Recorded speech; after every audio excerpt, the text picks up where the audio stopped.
भाग्यनगर हैदराबादातले हिंदुत्ववादी आमदार टी राजा सिंग फोंडा हिंदू राष्ट्र जागृती सभेक संबोधित करतले।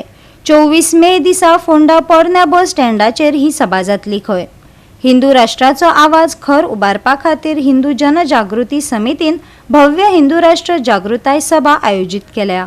हिंदू जनजागृती समितीन आयतारा 24 तारखेक एक व्हडले सभेचे आयोजन केले आसा। या सभेला खास करून प्रमुख वक्ते म्हणून भाग्यनगर हैदराबाद येथील माननीय आमदार श्री राजासिंग ठाकूर हे प्रमुख वक्ते म्हणून या सभेला उपस्थित राहणार आहेत। त्याचबरोबर हिंदू जनजागृती समितीचे राष्ट्रीय प्रवक्ते श्री रमेश शिंदेजी हे सुद्धा या सभेला मार्गदर्शन करणार आहेत। या सभेच्या माध्यमातून हिंदू राष्ट्राचा जो आवाज आहे तर तो बुलंद करण्यासाठी ही सभा मुख्यत्वे करून आयोजित करण्यात आली आहे। आज आम्ही बघतोय की या भारताच्या संविधानामध्ये संविधानाच्या मूळ प्रस्तावनेमध्ये समता, बंधुता, न्याय या गोष्टी प्रामुख्याने प्रस्तावनेमध्ये सांगितलेल्या आहेत। परंतु आज बहुसंख्य हिंदूंच्या देशामध्ये हिंदू समाजावरच अन्याय होत आहे। सर्व धर्मनिष्ठ, सर्व शिवप्रेमी, सर्व हिंदू बांधवांना आम्ही आवाहन करतो की आपण सर्वांनी या सभेमध्ये मोठ्या संख्येने उपस्थित राहावं।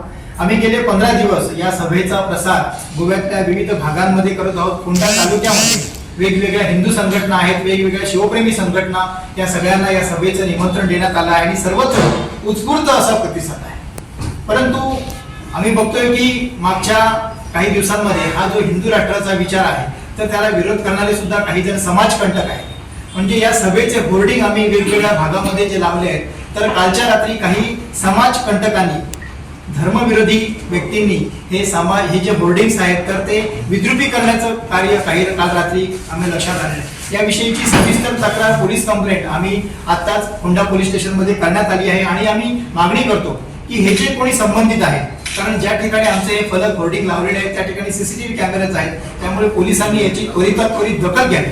हे जे कोणी संबंधित आहेत त्यांच्यावर कठोरात कठोर कारवाई करावी अशा प्रकारची मागणी आम्ही करतो। छत्रपती संभाजी महाराजांनी जो एकमेव किल्ला बांधलेला तो आपल्या फोंड्याच्या इथे मुर्दनगड किल्ला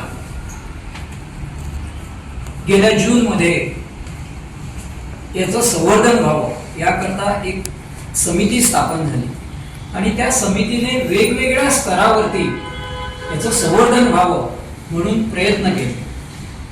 अनेकांची त्या संदर्भातल्या मीटिंग्स अटेंड केल्या आणि सगळ्यात महत्त्वाचा भाग म्हणजे गेल्या विधानसभेमध्ये याचा आवाज उठवण्यात आला आणि एक गोष्ट सकारात्मक घडली।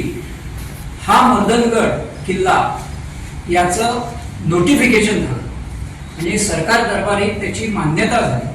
आता फक्तच नोटिफिकेशन होऊन काही होत नाही, त्याचं संवर्धन म्हणजे पुनर्बांधणी याकरता सरकारने आपापल्या परीने प्रयत्न करावे।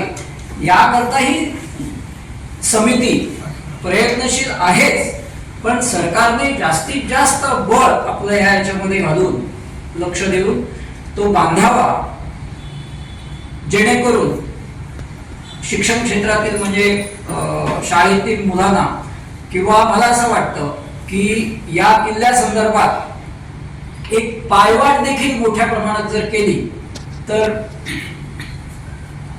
खूप असा उपयोग मुलांकरता होऊ शकतो। गोवा 365 खातीर कृष्णा नाईक, मनीषा जाधव आणि अरुण नाईक।